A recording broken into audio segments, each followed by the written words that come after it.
time now. Well, happy to be here. My name is Stahl Stenslie, and I work for the government agency called Arts for Young Audiences. And yeah, we have the mandate to bring arts and culture to all children in Norway. Um, we have a vision, and that's to open doors to the arts, culture, and the future for all children in Norway.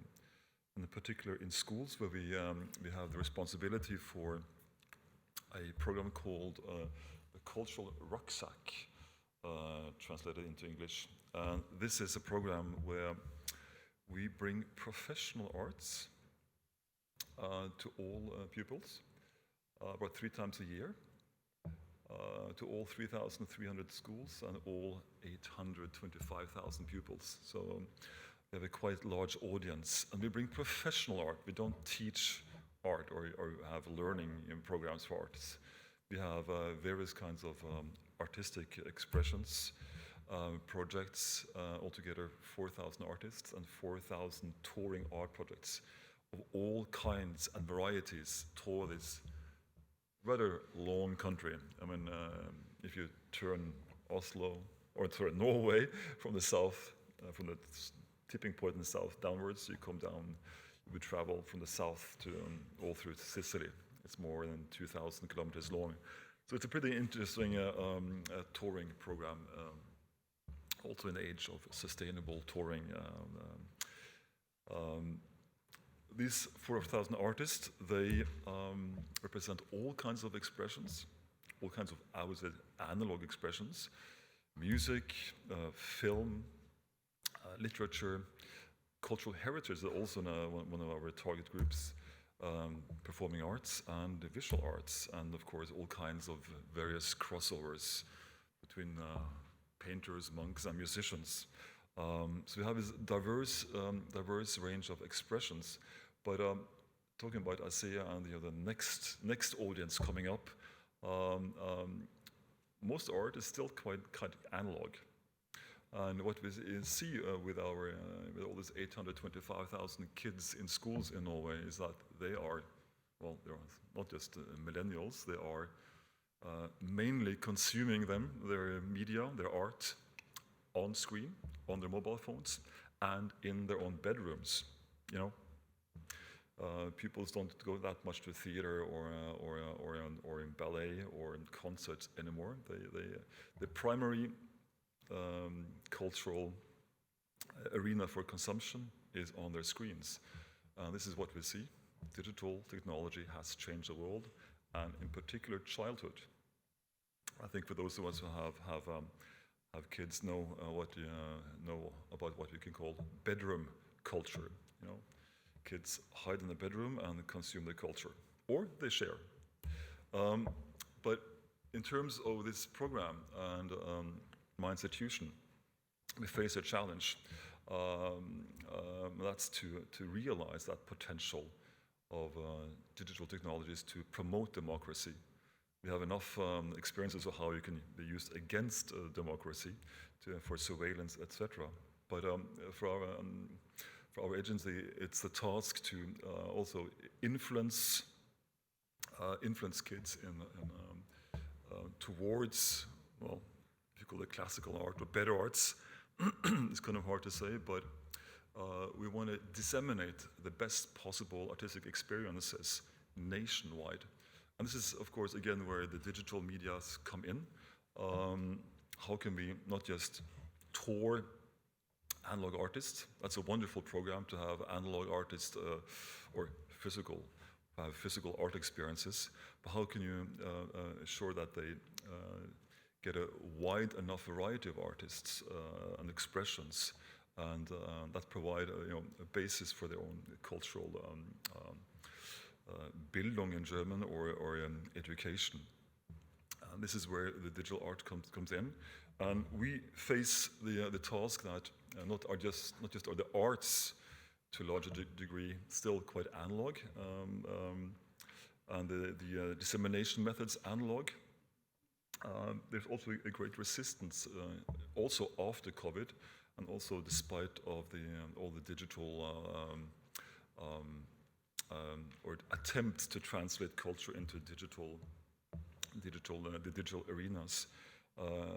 Right now, it's a trend that strengthens the analog return of arts for the better or worse. But we would like to expand expand the artistic vocabulary and the artistic ability to also translate their experiences into hybrid events and possible digital events and expressions that can, again, reach more pupils and reach them in more engaging ways.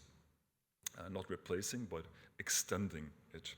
That's why we have had this in-house Future Lab, a national think tank focusing on the research and development of innovative arts.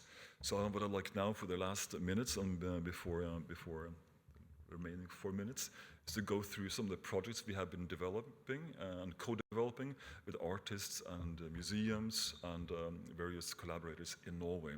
So I'll just continue with some of these projects as far as my time allows.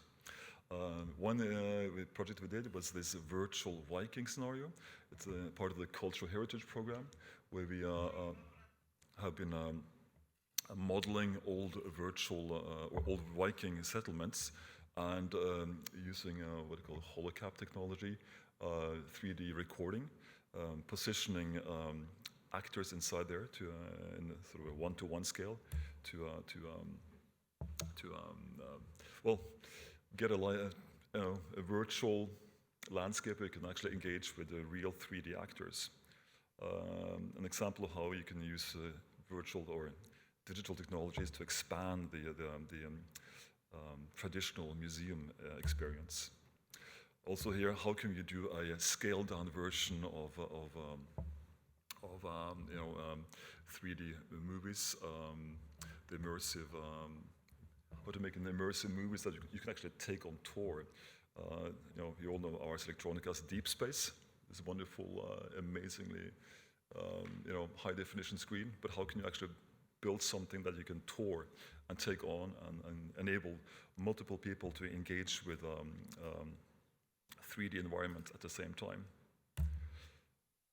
We've done things like this. We're developing games or using game engines to remodel part of our heritage. This is from a very infamous work camp, labor camp from the Second World War. What happened after the World War is that all the camps that the Germans built, they were dismantled. This particular camp in Oslo housed more than 20,000 prisoners. Yet after the war, to eradicate this traumatic memory, all the houses were razed down. There's one house left, which is now a museum. So to enable children to experience this huge, immense camp with all its immense casualties. We all heard about Auschwitz, but we rarely hear about all the work camps elsewhere in the world. And this is, in a way, the Auschwitz of Norway. Although not brutal, if not as many deaths as there elsewhere. But how can you recreate this one and provide a glimpse into the near past? Here, game engines provide an interesting possibility to give that glimpse. We also worked with the National Museum and using the new perceptual modes of our smartphones to build AR. 1 minute left. My goodness, time passes fast, guys. Where we make kids create their own exhibitions by positioning objects from the museum's collection. For example, here you see how they can put objects in their living room and thereby make their own exhibitions. We work with indigenous cultures, the Samis, where we let Sami artists perform dance, put that into AR applications. You store that as a hybrid analog, hybrid event where you have a concert where in combination with the smartphone. We work with various holographic HoloLens technologies to let kids experience new ways of seeing the world. And I could continue how they also combine that with analog references, but that could be continued, for example, in the discussion. Thank you.